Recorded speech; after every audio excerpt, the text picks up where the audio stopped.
સાબરકાંઠા જિલ્લાના હિંમતનગર તાલુકાના ઇલોલ ગામમાં ગ્રામજનોની એક જ માંગ છે કે ગામમાં શૌચાલયની સુવિધા નથી।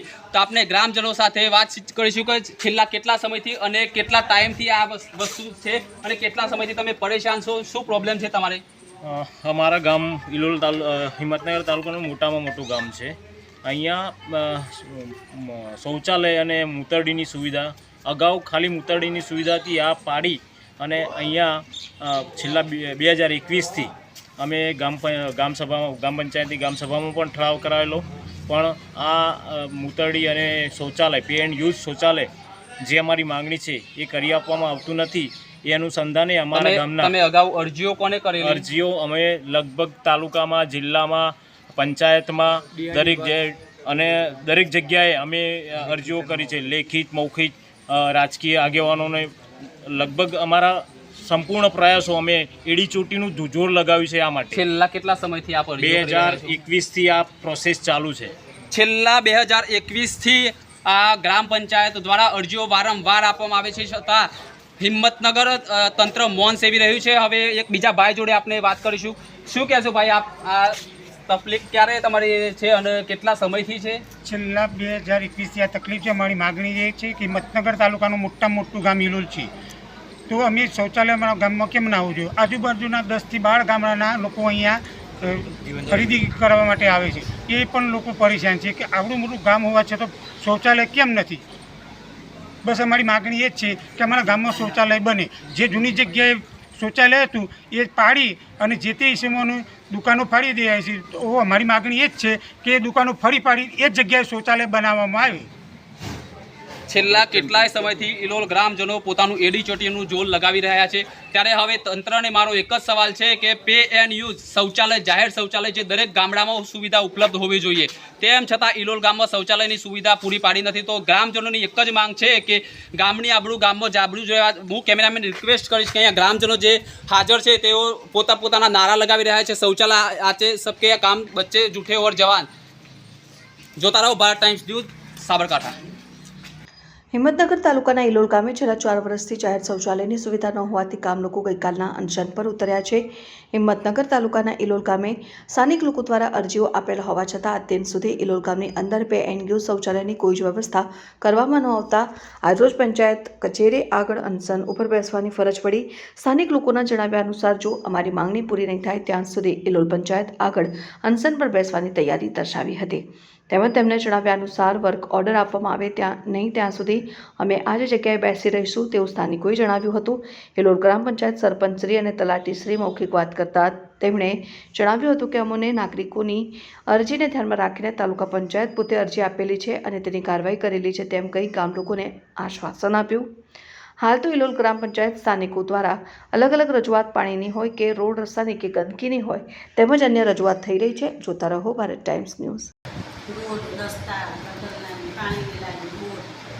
વિકાસના બધા કામ કર્યા બેન આપે, તો હવે જાહેર શૌચાલયનો એક પ્રશ્ન છે ગામ લોકો માટે, શું કહેશો આપ ગામ લોકોને? 2022માં આપ્યું હતું એ વખતે રદ થયું, બરાબર?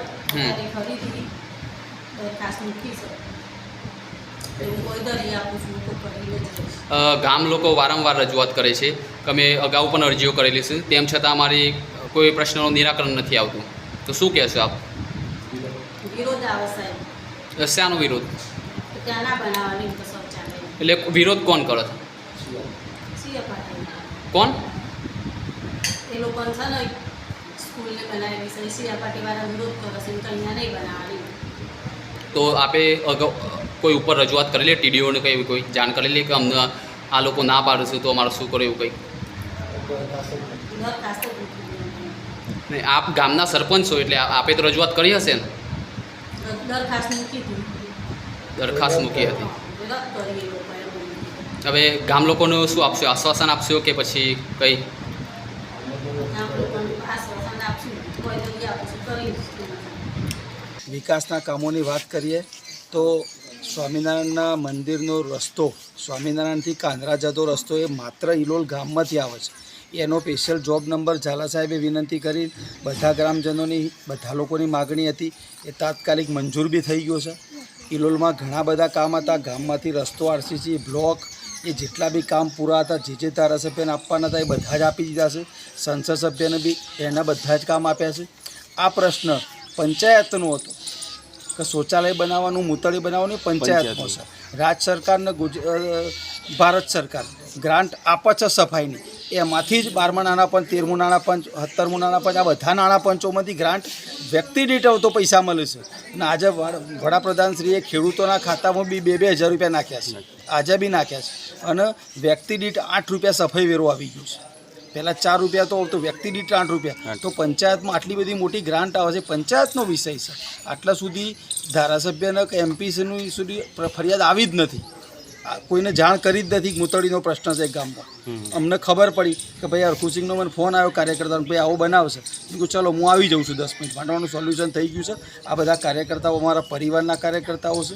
અહીંયા કોઈ પ્રોબ્લેમ નથી. એ મૂતળી બની જશે, કોઈ સોલ્યુશન થઈ ગયું છે.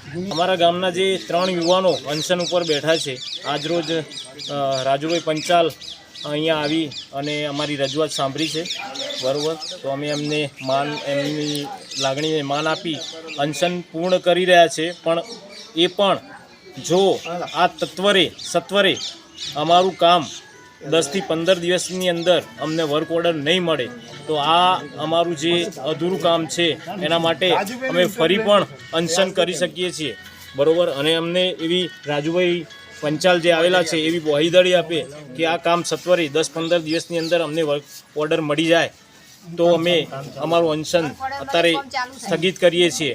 પરંતુ જો અમને 15 દિવસની અંદર આ વર્ક ઓર્ડર નહીં મળે તો અમે ફરી આ જ ગાંધી ચિંધ્યા માર્ગે આગળ વધીશું. શું નામ આપનું? રાઠોડ હિંમતસિંહ.